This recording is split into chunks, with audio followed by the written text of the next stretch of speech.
Hello everybody, my name is Lewy and welcome back to Flickering Myth. Today we'll be taking a look at the vibrant, stylized city builder from developers Lion Shield, Kingdoms and Castles. Kingdoms and Castles recently had an overwhelmingly successful crowdfunding campaign through Fig.co, raising an incredible 725% of its goal with 1,400 backers, and is the first project funded through Fig to be released publicly. In Kingdoms and Castles, players grow a tiny village into a thriving medieval city, protected by a huge imposing castle. Expand your city and develop your kingdom, forming policies on taxation, farming, industry, religious institutions, and defensive capabilities to ensure its success. Your kingdom must survive in a living and dynamic world full of threats including marauding Vikings, terrible plagues, dragons, harsh winters and much more. With a procedurally generated terrain, clean and bold low-poly art style, and a fantastic building system, Kingdoms and Castles is sure to catch the eye of every city builder fan. As a fan of strategic city builders, I jumped at the chance to play Kingdoms and Castles. One of my most profound gaming memories was getting into trouble back in middle school for playing Age of Empires during an IT lesson, and I found that love again with recent city builders such as City Skylines, the Tropico series, and a personal favourite of mine, Banished, which I will probably reference a few times during this video for people who are looking for a comparison. But Kingdoms and Castles has been the first game of the genre to get me excited from just the screenshots alone. The super colourful, simple poppy art style caught my eye instantly and I couldn't wait to get stuck in. Starting up for the first time, I chose my difficulty and picked a world that looked like there were enough trees to support my city and an island to inhabit my castle. The menus are simple, no confusing tabs or options, just straight to the point. Named my kingdom, chose a banner, and then seamlessly I was looking over my new land. Not a loading screen in sight, and to my surprise, also no tutorial. There's an option that you can toggle that will make the royal advisors in your castle give you hints as to what your city needs, and suggestions to make your settlers happier, but no introductory lesson or two on what to place first and for what reason. However, after looking at my UI and the description of individual structures I can place, it was all pretty obvious on what basic things I needed to advance and grow population in my city. So as you can tell by now, Kingdoms and Castles is incredibly pretty to look at. Much different than the more realistic approach of City Skylines and Banished, but I honestly think this is much nicer to look at.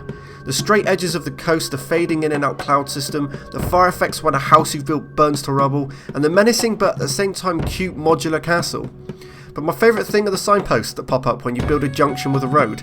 Attention to detail like this gets me excited to play more. Population growth is different than most city builders. Instead of building homes for couples to move into and produce children, the population is increased simply by wandering travellers who decide to stay. The amount on which stay depends on the happiness and quality of life of current peasants in the kingdom.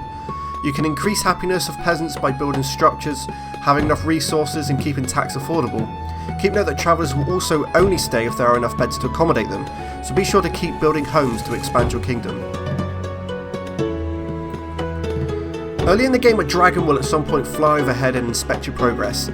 Just giving you the eye and then flying back off into the distance, this will prompt your advisors to tell you that he may one day return and you should prepare, indicating that defences in this game is a must. And it's not just dragons. Vikings from overseas can also invade and set fire to structures and destroy your hard work, and plague can also sweep the land and take out large portions of the population with it. I didn't listen to that and paid the price. Dragons set fire to my granaries and Vikings pillaged my farms. I was so busy in planning out how my village should look, what houses to put where and if the roads I had placed made any sense, I forgot about fortification. But I see that forgetting one of the game's features because I'm enjoying a different feature so much is a good thing, and it just pushed me to be better for the next time enemies came knocking. Collecting resources in Kingdoms and Castles is pretty straightforward. Click on trees and select chop to collect wood, and to collect stone, use that wood to build quarries adjacent to stone placed around your land. Higher tier resources such as tools and armaments can be attained after building certain structures, for example a blacksmith. You can also build foresters that will cut, maintain and plant trees in your kingdom, so you don't strip the land of all its woodland within your first few hours of playtime. The farming is pretty different however. Each tile in your kingdom has a fertility status, from very rich down to barren. You can't place farm on barren land, so this can be a pain for people who want to place farms where they want for cosmetic reasons. But for me, it adds a challenge, and makes me plan ahead as to where my farmland is going to be and how I'm going to build around it. Kingdoms and Castles has a great soundtrack to fit in with its medieval aesthetic. There are sometimes abrupt ends to some of the tracks, but this will usually go unnoticed. I only heard these as I was listening to the pause menu for some time whilst I was setting up recording software. Also, you can zoom in and out using the mouse wheel, and the closer you get, the louder the music becomes. Not sure if I'm a fan of this feature, but nothing that's going to ruin my gaming experience. I've become a lot more interested in game soundtrack as I've started writing reviews, with some of my favourite music being game scores, and I feel it's super important for a game to get its soundtrack right to set an atmosphere. Kingdoms and Castles does a great job. Other than soundtrack, the sound effects are fine. A nice thud or pop when placing objects is always a winner in my books. One of my favourite touches that city builders do nowadays is the ability to click on a single citizen and be given their name and how they're feeling. And Kingdoms and Castles is no different. It adds somewhat of a connection between you and your people in your city instead of them just being nameless drones. And to follow a dweller on his daily routine as he farms or chops down trees adds a great level of immersion. There are, however, a few points in which I feel the game could improve. There are 3 types of housing for your dwellers, a hovel, cottage and a manor, but there is only one model for each. After playing for a good few hours, I had replaced all dwellings in my kingdoms to manors, as they allow you to receive more tax, but my kingdom just looked like a bit of a copy and paste job. Some variety in housing will, in my opinion, make a huge difference. Also, the way in which you recruit soldiers for your defence was a little awkward to begin with.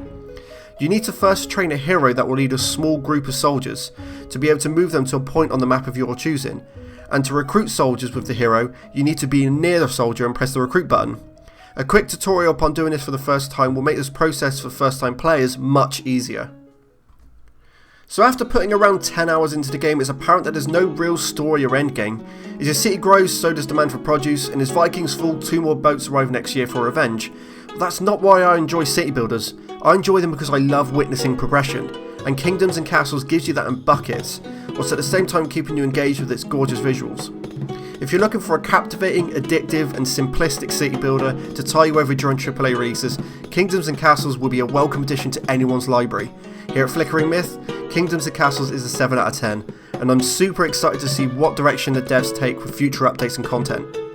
As always, thank you very much for watching. Don't forget to subscribe to Flickering Myth for future content, and I'll see you all next time.